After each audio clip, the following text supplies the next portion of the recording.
Laird, why don't you tell us a little bit about yourself and your background, and then I'll start asking questions. Well, Robin, thanks so much for having me. What a privilege.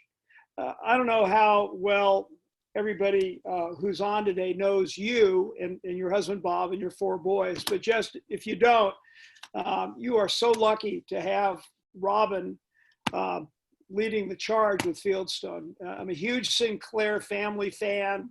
Her son, Ross, I know the best, and he's an amazing water polo coach, husband, dad. He's mentored my son. And Robin, I've known you way longer than 10 years. It was, I first met you when you were at Newport Harbor High School, however many years ago that was. So it's been a long, long time. And so I only know 2 people on this Zoom call, and it's Robin's one, and then Renee Matz is the other. And Renee, gosh, it's been way too long. So let's kind of reconnect at some point and have coffee, and we'll stay 6 feet apart. No, Robin kind of mentioned everything that kind of I've done, and I've been just a real lucky guy. It kind of all started, I guess, with my mom and dad growing up in Santa Barbara, and they were always involved in community things, and so that just, I guess, kind of rubbed off on me. So one of the best things that ever happened to me, other than meeting my wife, Maggie, and having 2 great kids, Katie and Andy, was getting hired at Orange Coast College. I was fresh out of grad school from UCLA, and I knew where Orange County was, kind of, didn't know Newport Beach, Costa Mesa, this area at all, and I got the job. And one of my responsibilities was advising student affairs, student government, and so that's how I met Renee, and she was just a stellar leader and just a hard worker, hard charger, smart as a whip. And I told Robin before all this started that you don't remember all the students because there were hundreds and hundreds and hundreds that I dealt with in my coaching and my teaching and my administering, but Renee really stood out. So Renee, great reconnecting with you. So anyway, this is your opportunity just to kind of, if you have any questions of me, and Robin's got some that she put together. One of them that she had 4, and then she sent me 2 more. And one of those 2 was, would you comment about some of the great books you read while you were at Princeton that really stood out? And I said, texted Robin back, I said, can we leave that one out? I didn't do as much reading as I probably should have. I played baseball, and I probably should have studied a little harder than I did. But so we're not going to do the book question, but have plenty of NFL officiating things. And but that just is kind of, the NFL kind of happened because of so many people who mentored me along the way and gave me the confidence and the opportunities to officiate. When I got the job at Orange Coast in 1976, there were over 100 people that applied for the job. I didn't have any practical experience at all. And I got hired, and I thought, oh gosh, I'm a pretty cool guy. I got hired for this job, and it was really competitive, and jobs were scarce as hen's teeth back then. And so I thought I'd meet with my boss, Dave Grant, who was the dean of students at the time, became the president at Orange Coast. The Sailing and Rowing Center down at Pacific Coast Highway is named after him. He's now on the Coast Community College District Board of Trustees. So I said, Dave, I want to kind of find out, why did you choose me? Well, really what I was fishing for was for him to tell me just what a wonderful guy I was, and there wasn't anybody quite as special as me. Well, it didn't turn out that way. He said, you really want to know? I go, yeah. And he said, well, you weren't one of the 3 finalists. And I went, oh my goodness, what happened? And he said, well, I looked at the 3 names that were put forth to me, and none of them really caught my fancy. So he went to the person who ran the committee, Sharon Jones, who was one of the deans. And he said, Sharon, can I look at the other 7 applications? There were 10 that they whittled it down to before the final 3 were chosen. And she said, sure. So he went home and he was going through them and he saw mine. And he said, this guy looks kind of interesting. He's done some kind of fun sort of things. Can I interview him? And she said, sure. It doesn't matter to us. And so anyway, I got the job. And so I wasn't quite as wonderful as I kind of thought I was. He thought I was pretty wonderful. The committee sure as heck didn't. And so that was the start of things. And then we started a surf team at Orange Coast. One of the things my parents always taught me, and that was, and you folks in the nonprofit world, I admire you so much. It's a tough gig, and it's something that obviously is a passion. It's a labor of love, and it's a calling. And there's a special place in heaven, if you believe in heaven, for all of you that are involved in that. But that's kind of my mom and dad were kind of that way. But they always instilled in me, go try it, give it a shot. And if you fail, who cares? I mean, people fail at things all the time, but that's going to make you stronger. It's going to teach you things. And so had a lot of failures along the way, but I probably had way more of my share of successes than I really deserved. But it was people along the way that took a liking to me and wanted to help me succeed. And it started at Orange Coast with Dave Grant giving me that opportunity. And then he let me start the surf team. And then I told him I wanted to officiate football. And he said, well, boy, you're in luck because I'm the crew coach, as you know, and I have two former oarsmen whose uncle is one of the top officials in the country. His name was Dave Kamansky. Dave became my mentor. And I'll just say one more thing, then I'll kind of shut up and Robin can ask me some questions. But Dave, when I got into the Pac-10 conference, one of the things you don't ever do is turn back assignments. And so you're in the conference, you get a game you're assigned to do. You don't say, well, I've got something else going on. Well, I've been named the men's soccer coach at Orange Coast College, which is kind of a funny thing in itself. I've never played one half a second of soccer in my life. They needed someone as a fill-in guy, and I did, and we were pretty successful. The head guy came back from a sabbatical. He didn't want to do it anymore, so I became the head men's soccer coach, and I did that for 25 years, won a couple state championships, and I know Robin's got some questions about, dealing with teams and that sort of thing. But I had a game up in Pullman, Washington. Washington State was playing somebody, and we have meetings on Friday evening before the games played on Saturday. Well, I had a soccer game Saturday afternoon at Orange Coast College at 3 o'clock. Well, there's no way I could get from Orange Coast up to Pullman it was just impossible. Well, wouldn't you know it, the former soccer coach liked me, and he was the athletic director. He says, Laird, I'll cover for you so you can go officiate your college football game. If he hadn't have done that, none of this other stuff would have happened. They would have said, Pac-10 would have told me, Laird, hey, thanks, but no thanks. If you can't make assignments, you can't work. So, and I've got dozens of stories like that. So got off to a good start and had people that really picked me up and helped me along the way. And having students like Renee made my job advising student government just a piece of cake.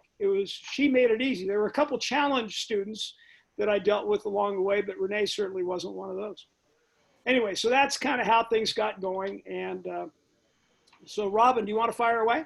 Yes, I do. So I have some questions, and then, like I said, I'll open it up at the end. But I do think it's interesting, Laird, that you talk about, the people that influenced you, and I know you have been a tremendous influence on others. And I see that with our leaders at Fieldstone. We talk about reciprocity, and that it's one thing to just receive it, be on the receiving end of it, but it's another when you can pay that forward. And it really helps you as a leader grow to continue to pay it forward. So. Well, real quick, because I teach a surfing class at Orange Coast, and now we're doing it on Zoom. And Robin, did I send you the video of the Zoom meeting? It's a parody of a Zoom meeting. 1 sec. Somebody needs to mute their phone. I think we're getting some feedback. I don't know what that's coming from. It might be from my computer. Oh, okay. All right. You get a hall pass.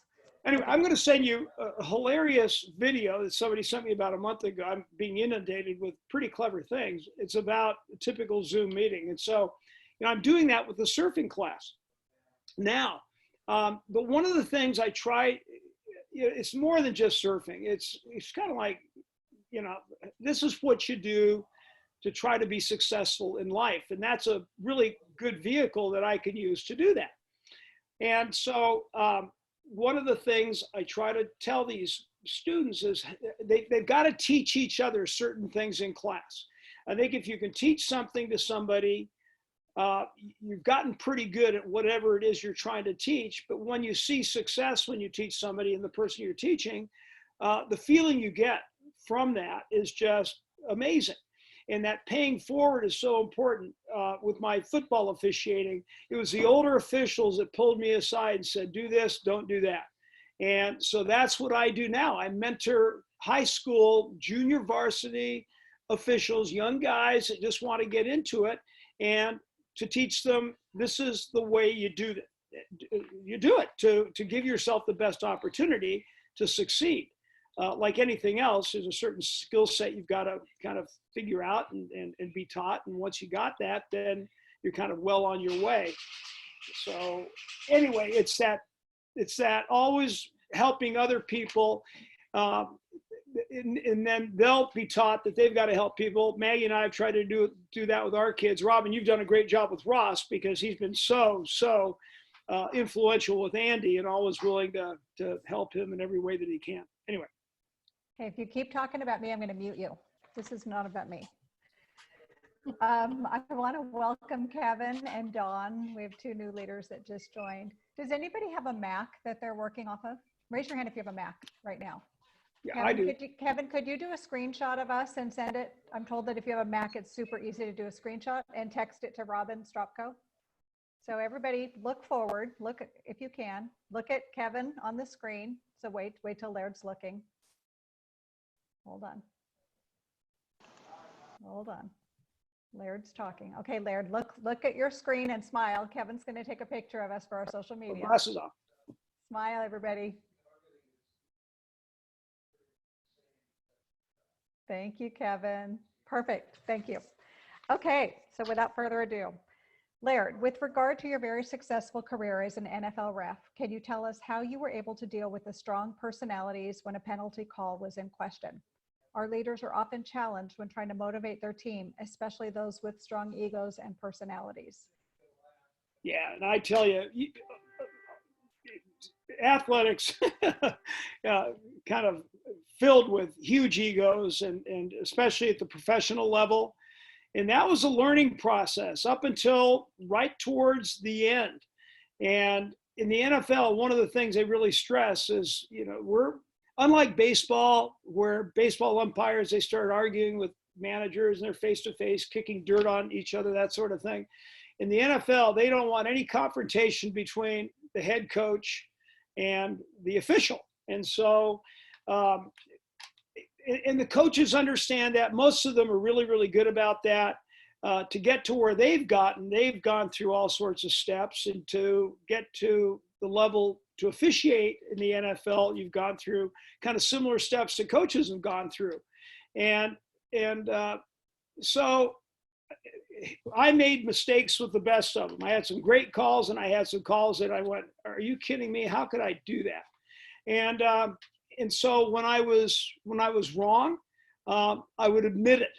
And I didn't make up stories. And people, I've always found, want to be told the truth.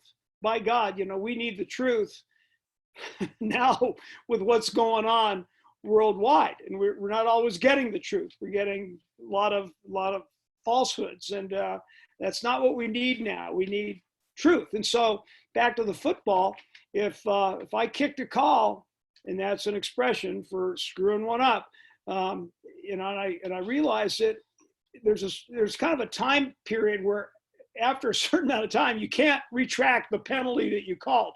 Or if you didn't call a foul and you go, oh, crap, I should have called that, you can't call it. It's just, there's too much time's gone by. And so there are certain coaches, all of them, if I did something that they didn't agree with, I wouldn't argue with them. If I knew I was right, I wouldn't say, Coach, you're wrong, I'm right. I'd be, Coach, when you see the film, I think you'll see I made the right call. And funny occasion, Bill Cowher was a great coach for the Pittsburgh Steelers, and just a good guy. And Robin said I went to Princeton. Well, Bill Cowher's daughter went to Princeton, and she was a really good basketball player. And we had a game in Pittsburgh, and I was on their sideline. First half, I'm on the visitor. Second half, I'm on the home side. So he knew that I went to Princeton, and his middle name is Laird, my first name. And his father was Laird William Cower, and Coach Cower was William Laird Cower. So we always kidded about our same names. And he was real mad at a call that I made. It was an obvious, it was a block in the back on a kickoff return. Pittsburgh runs it a long ways, call the play back. He's just as mad as a hornet. And then about 5 minutes later, he calls me over, and I think, oh my gosh, he's just going to chew me out. And I don't like confrontation. Why I got involved in officiating, who knows? Because I'm not real big on conflict. And that's kind of what officiating is all about. But I looked at it differently. It was about mitigating conflict and how to deal with it, and how to take that bubble that the coach, when he's mad and seething, and how to make that bubble kind of go down and try to relax, have him relax a little bit and get focused. And you would never say, hey, coach, relax. Boy, that just really set him off. But there's certain techniques you kind of learn along the way. But anyway, so he calls me over. He goes, Laird. And I go, yeah, coach. He goes, and I never called them by their first name. It was always respectful. All the other refs would say, hey, Bill, and this. Well, I learned early on, they weren't my friends. They were professional colleagues. So I said, what's up, coach? And he goes, hey, just want to let you know, Megan's basketball team, they're playing Harvard, and there's 1 minute to go, and Princeton's up by 3, and she just scored a 3-pointer. So here it is. And they were in the playoff hunt. So it's late in the season, it's cold, and he was more interested in talking to me about how his daughter was doing in the basketball game than the call that he was upset with me about 5 minutes before that. And I love those kind of moments. It's the humanity of these people in a real stressful environment. But I worked hard at trying to figure out what's going to work with each one of these individuals. And some of them, Jason Garrett, who was finally fired at Dallas, Cowboys coach. He went to Princeton. I went to Princeton. He's quite a bit younger than I. But I just can't stomach the guy because he's just the most sarcastic individual in the world. And finally, you just learn you can't say anything to him. It's just not going to work. And so I just ignored him. And that I didn't know what else to do. Tried. And so that's how I dealt with that one. I'm not real proud of that, but I was at my wit's end. How do you get through to this guy not to be sarcastic and to just, tell me where you thought I messed up and how I can do better next time, rather than just being sarcastic and kind of mean-spirited about the whole thing. But those kinds of coaches were the exception. Throughout my career, even coaching the soccer team at Orange Coast College, doing high school frosh soft games. In fact, the higher up I went, when I got in the NFL, those coaches were the most reasonable, the brightest, and because again, they'd been through so many of the same things I had been through. And a lot of these guys I saw coming up when I was moving up through the Pac-10 into the NFL. I'd run into because they recirculate. Oh, you see the same guys over, they get fired from one team, get hired by the next. And I developed a real good professional relationship with them because I was honest. I admitted when I made a mistake. I was pleasant. I was attentive. If they asked me a question and I didn't know, why did that guy over there call such and such? I'd say, Coach, the next available opportunity, I'll go over and find out. And I would always do that. So I think it just kind of comes down to being civil and communicating and being able to admit when I made a mistake, and again, made plenty of them. Thank you. We just finished reading Dare to Lead in our book club, and we talk about being vulnerable and being transparent and how important that is as a leader, and it just speaks to what you were just talking about. So thank you. Yeah. Now that you've retired from the NFL, can you tell us about organizations for which you have or are currently volunteering with? Which ones stand out, and what has helped you, and those that have helped you to be the best in the various professional positions that you've held over the years? Sure. You mentioned Leadership Tomorrow, which John Lewis, who's now the police chief in Newport Beach, got me interested in years ago. And I didn't know John. I knew all about him. His father-in-law, Gene Farrell was a football coach at Golden West College. Then he came over to Orange Coast as an administrator, and Gene and I became really good friends. He kept on telling me about this unbelievable son-in-law he had, married to his daughter Darcy, who it turns out taught at Smith Elementary School, where my wife Maggie taught. So one of those full circle things. So John got me involved in Leadership Tomorrow. And I think some real similarities, Robin, that I've read through the Fieldstone website, you know, kind of learning about leaders and about leadership. Like you folks, you're all leaders. Same thing with Leadership Tomorrow.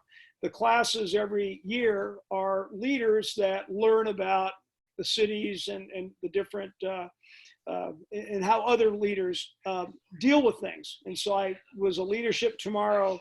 I was in the class of 2017, 2016, something like that. Then I applied and was accepted to be on the board of directors for LT, and I'm still doing that.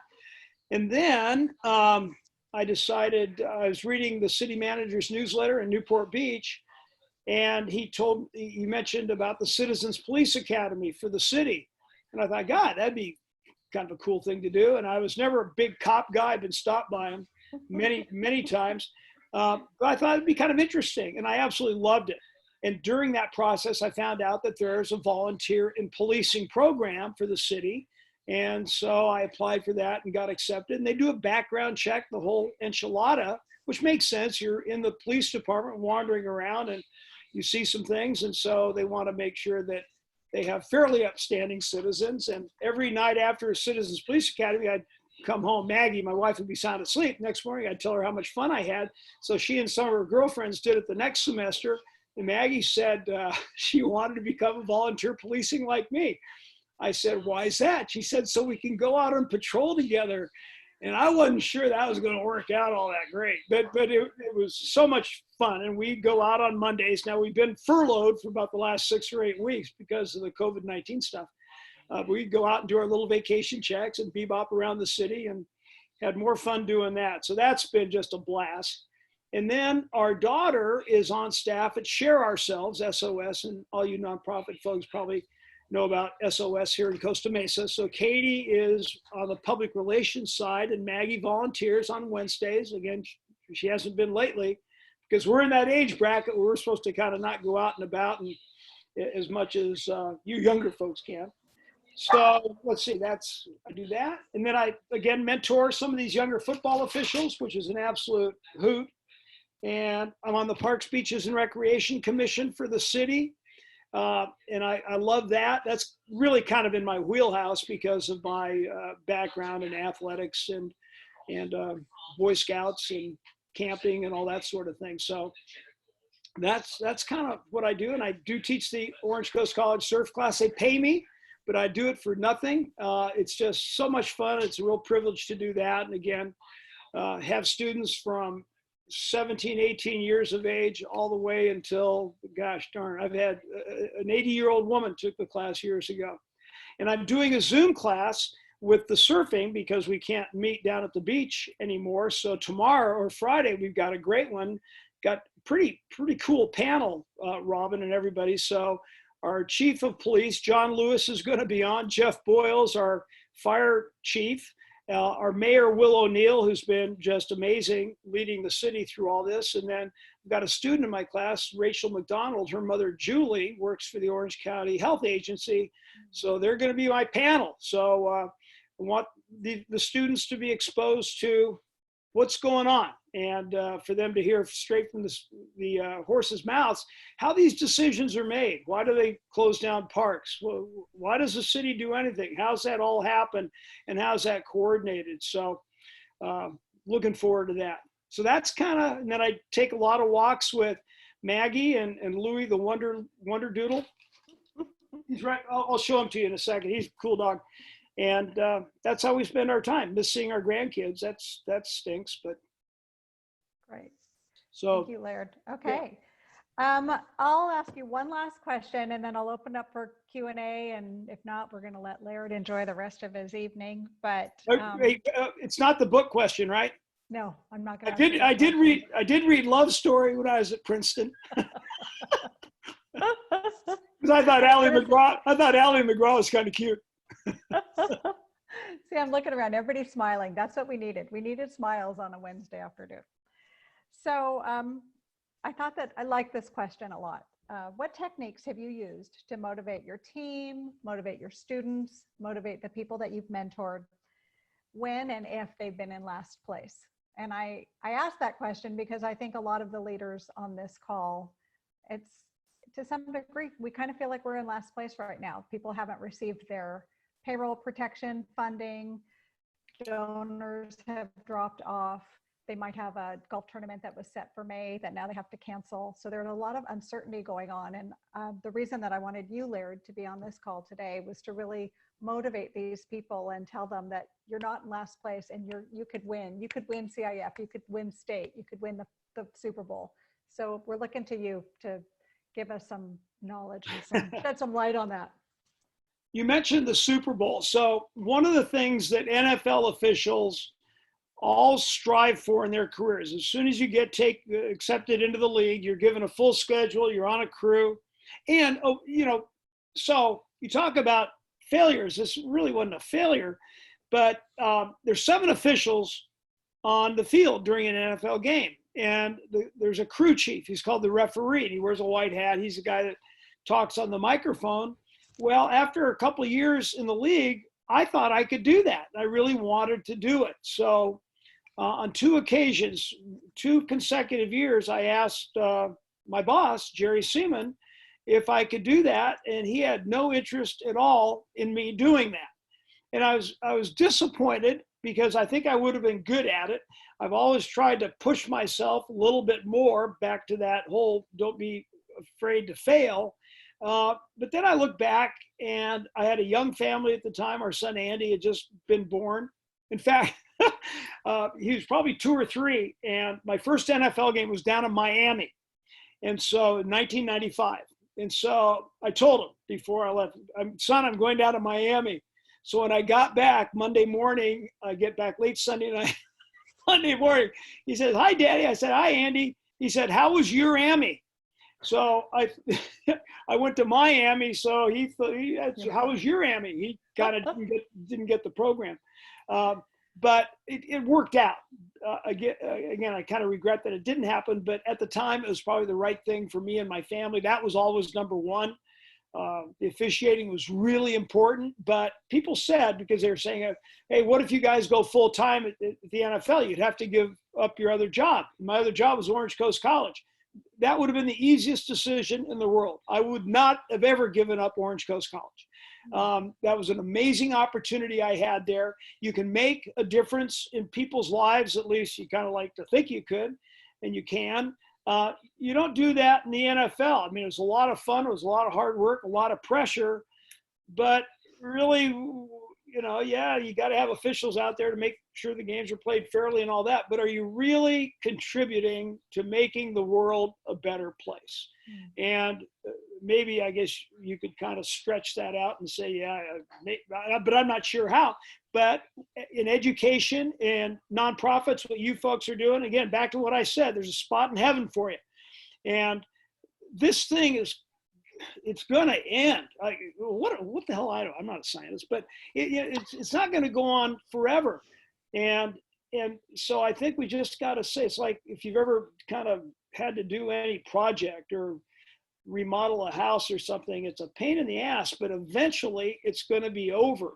Now, in the meantime, there are a lot of tough decisions you guys have to make, and you got to put food on the table and take care of kids and all that. Yeah, it's not easy. But the great people that I've known and who I've read about, it was always adversity that made them really excel. And it's the people that can fight through this stuff and make things happen and be positive. And you've got folks that you're supervising, and I could not be that one when the coach was going crazy. I could not go crazy. Then all of a sudden, the officials have they're out of control, and all hell breaks loose. You just can't do that. You just got to suck it up. And so, we had some soccer teams that had struggling years, and it's just every practice, just try to get better and practice like you're going to play, and build up one another. And back to the communication. If they're problem players, and I had plenty of them, problem student government, and Renee, you probably remember a couple of them, you pull them aside and you just got to think, hey, we're all in this thing together and need your help, and just try to engage people in that way. It's just kind of key. But, you know, shoot, around here at the house, sometimes I get kind of bummed out, and Maggie lifts me up. I'm lucky. I've got a spouse here who's and when she gets down, I lift her up. And to me, that's what we have to do. And we got to look. We can't look at other people. By golly, there's a dearth of leadership in so many levels, and I think you can learn a lot from that on how not to be. You don't have to look very far.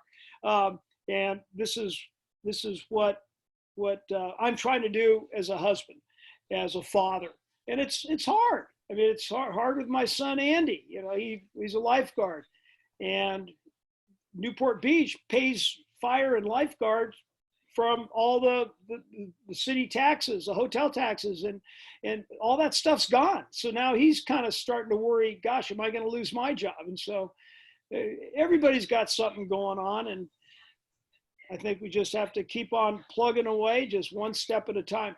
Last thing I'll say, whenever I had to write a paper, and I'm not the best writer in the world, and it was always a struggle for me, and my dad was really a good writer, and he said, Laird, it's just one word at a time. And after so many words, you got a sentence. And after so many sentences, you have a paragraph. Now you got one paragraph done. Now you start that first word of the say. It's just, rather than looking at the enormity of thing, just kind of plugging away and making sure you just kind of take care of the basics and take care of the people that are working for you and support them and advocate for them. And all my best mentors were ones that were hard on me, but they were always affirming. Always, Laird, you can do it. You can do anything. I applied to the NFL not because I ever thought I had a chance of officiating at that level, but my mentor, this guy, Dave Kamansky, said, you ought to apply. They may even take you. So again, it's just kind of putting yourself out there and taking chances and just believing that things are going to work out. None of you would be in the positions that you're in if you weren't amazing human beings. So you're there for a reason. And now the time is here for all of us to do the best job we can, just to be that bright, shining star, and just do the best job we can, and hoping that and thinking that it's going to work out, because it will. Those are the kind of people you are. Shoot.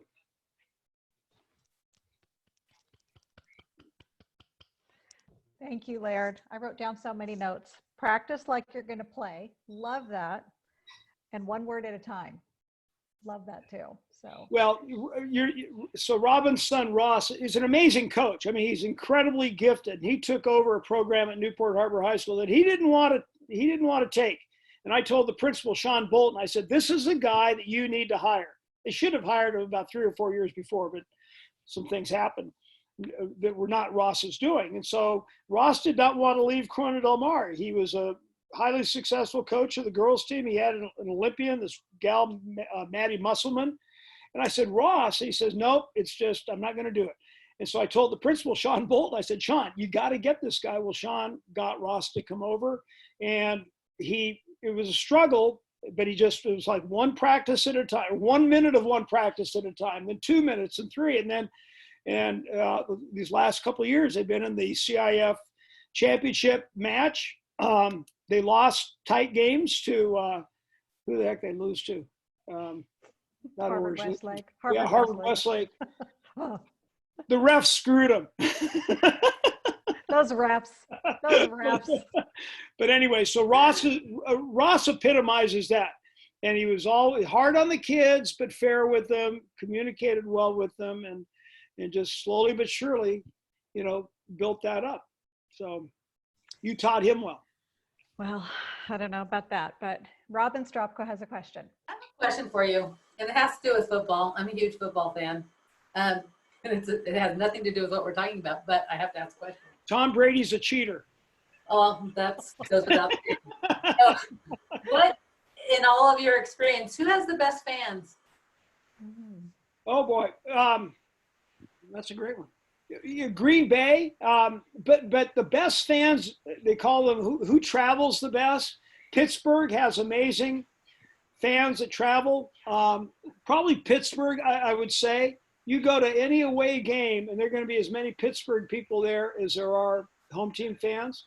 The Raiders, to a degree, I wasn't real happy that they bailed out on Oakland. I kind of understand that from an economic point of view, but that was a smart move going to Las Vegas. Even if Raiders fans didn't go, the team that they're playing, everybody that supports them is going to want to go to Las Vegas. So my favorite places Green Bay was unbelievable. It's a little, I don't know if anybody on this call has been to Green Bay, but it's a little dinky working, I think 100,000, 125,000 people. The stadium's right downtown. There are houses that surround and businesses that surround the stadium. Green Bay doesn't have any zoning. There'll be a tire shop, a church, a strip joint, a house, a restaurant. I mean, it's nuts. It's kind of like Houston, Texas. But what a fun place to go, and the fans just absolutely love it. And but that was always had fun with the fans. Real quick, this is kind of a funny story. So down in New Orleans, and Saints are playing somebody, and it was my rookie year, my first year, and there's a fan in the stands who had a reputation for doing something, but I didn't know about it. And so in the second half, all of a sudden I hear out of the stands, Laird, Laird. And I go, oh gosh, man, that's kind of cool. Somebody here knows me. And then, but I don't respond. I just kind of do my job, looking straight ahead onto the field. And then a few minutes later, Laird Hayes, Laird Hayes. And I go, gosh darn. But I'm not going to look at the guy. Then a few minutes later, Laird Hayes, Princeton. Well, I figured, gosh dang, this is a Princeton classmate of mine. So I turn around and he flips me off. He stands up and he's flipping me the bird. Well, this guy did this. And I said, well, how do you know my name? And well, they're in the program. I'm flying home on the airplane, and I open up the program, and it's got a roster of all the officials, numerical. So he gets down to 125. That was my number, Laird Hayes, school, Princeton University. And he did this to all rookie officials. That was kind of his little deal. So that was my welcome to the NFL. Some guy flipping me off. I love it. That was a good question, Robin. Anyone else have a question? Anything you want to know? Okay, Renee. Yes, Okay, Renee. Renee. Okay. Yes. I wanted to ask, so you did a great job in developing leaders. What were some of the things that you saw in the kid that you said they've got potential? I missed the first part of the question.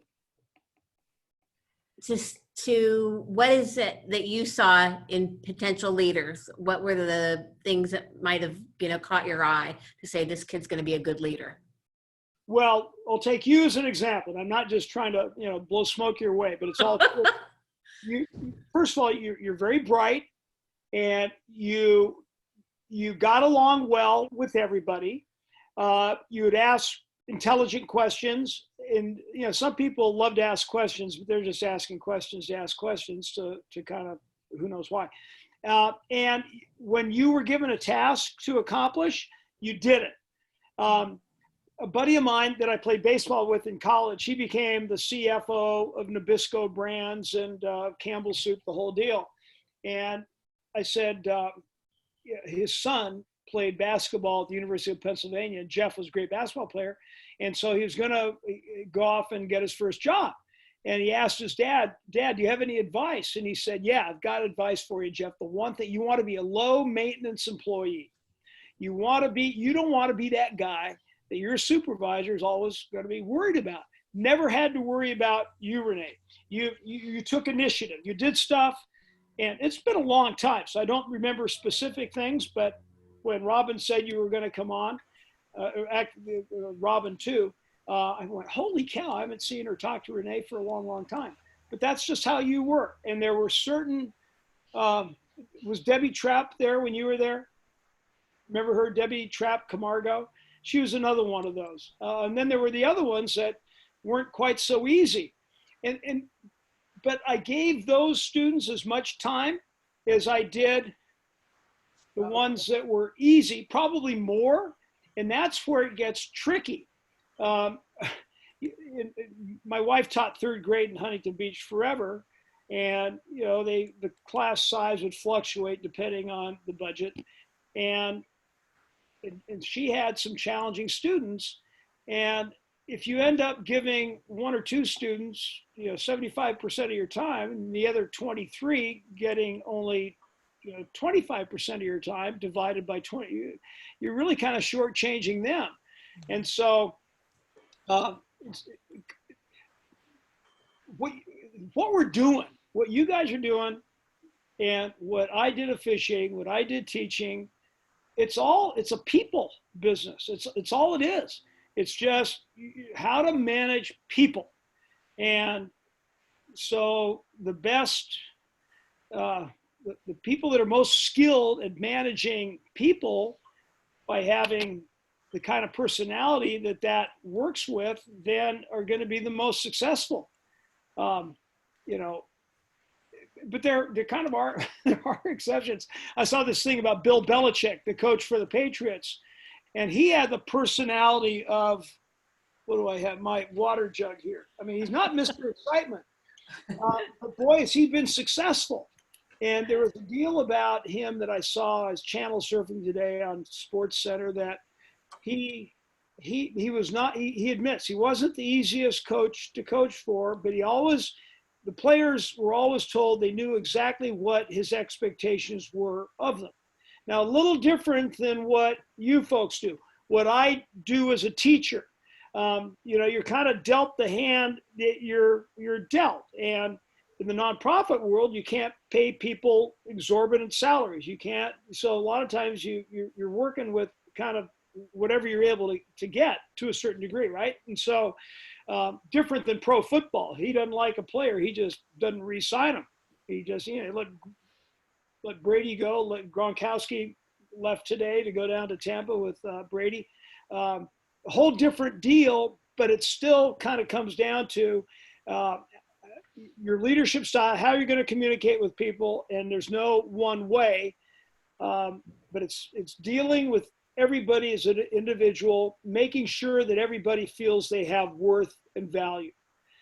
Early in my football career, I had a game up at Cal Poly San Luis Obispo, and I didn't know really what the hell was going on. I mean, I did, but I didn't.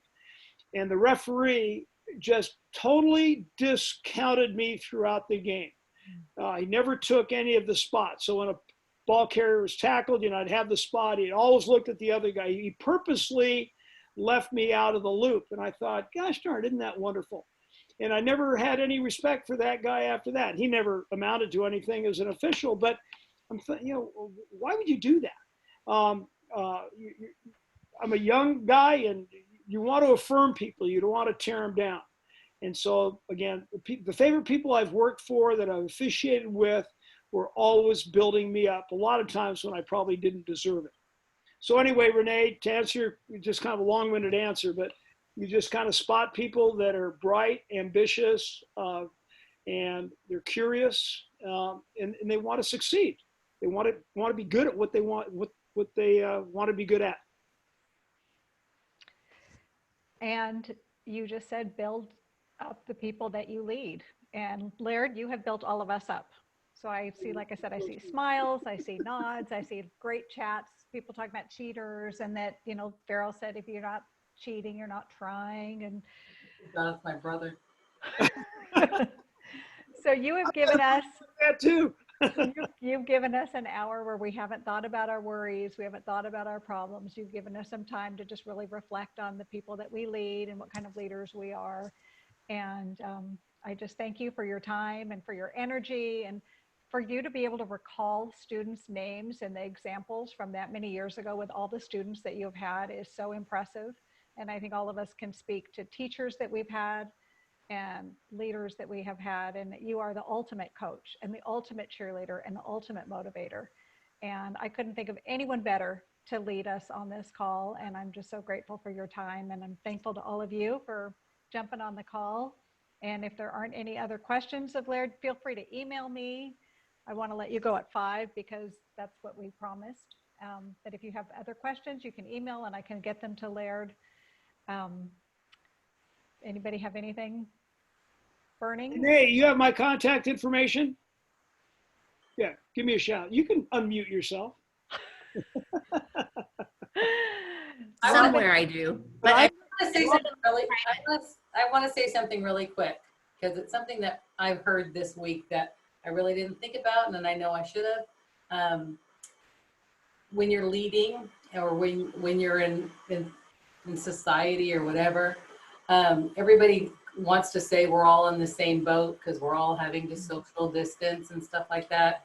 And I read, it's like we are in the same boat, but some of our boats look different. So some people are in a lifeboat, some people are on a yacht, and some people are on a cruise ship. You really have to pay attention to who's being affected by this and how they're being affected. I consider myself on a yacht. I still have a job. I've got savings in the bank. I'm not working paycheck to paycheck. Everybody is experiencing this in such a different way that we really just have to remember that. Check our privilege and just know who we're dealing with and how they're dealing. When you're dealing with your employees, they're probably in a different position than you are. So just That's a great metaphor, Robin. And then I was always taught too, go to people that you trust, that you like, that you respect, and lay it all out and say, here's what I'm going through. And none of us can get through life at all. And this is a particularly challenging time without other people's support and getting their advice and counsel. I got in trouble early in my NFL career, kind of indirectly. I was asking too many questions, and I was mentioning earlier about the kid that's always asking the questions. Maybe I do that too much, but they were legit. I didn't know some things. I wanted to learn. And some of the NFL guys would say, hey, Laird, you're asking too many questions. You're supposed to know that stuff. Well, crap, if I don't, who do I ask? And so I was told, then you go to, there's certain people you pick out. And those are your go-to people.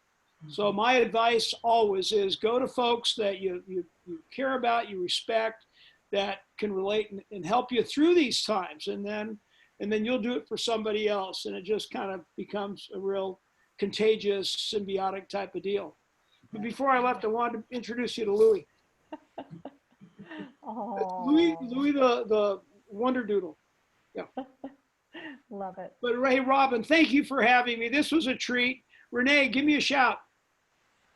Thank you, Laird. Welcome. Happy day. That was a great cocktail hour. Well, thank you, everybody. Be well. Stay healthy. Keep doing what you're doing. Pat yourself on the back. For everybody right now, pat yourself on the back. You're doing the best job that you can. So happy. And we all have this space together. So Come on, everybody, do it. Let's go. That's right. Everybody. Okay, thanks, everyone. Take care. Bye. See you. Thanks, Robin. I thanks.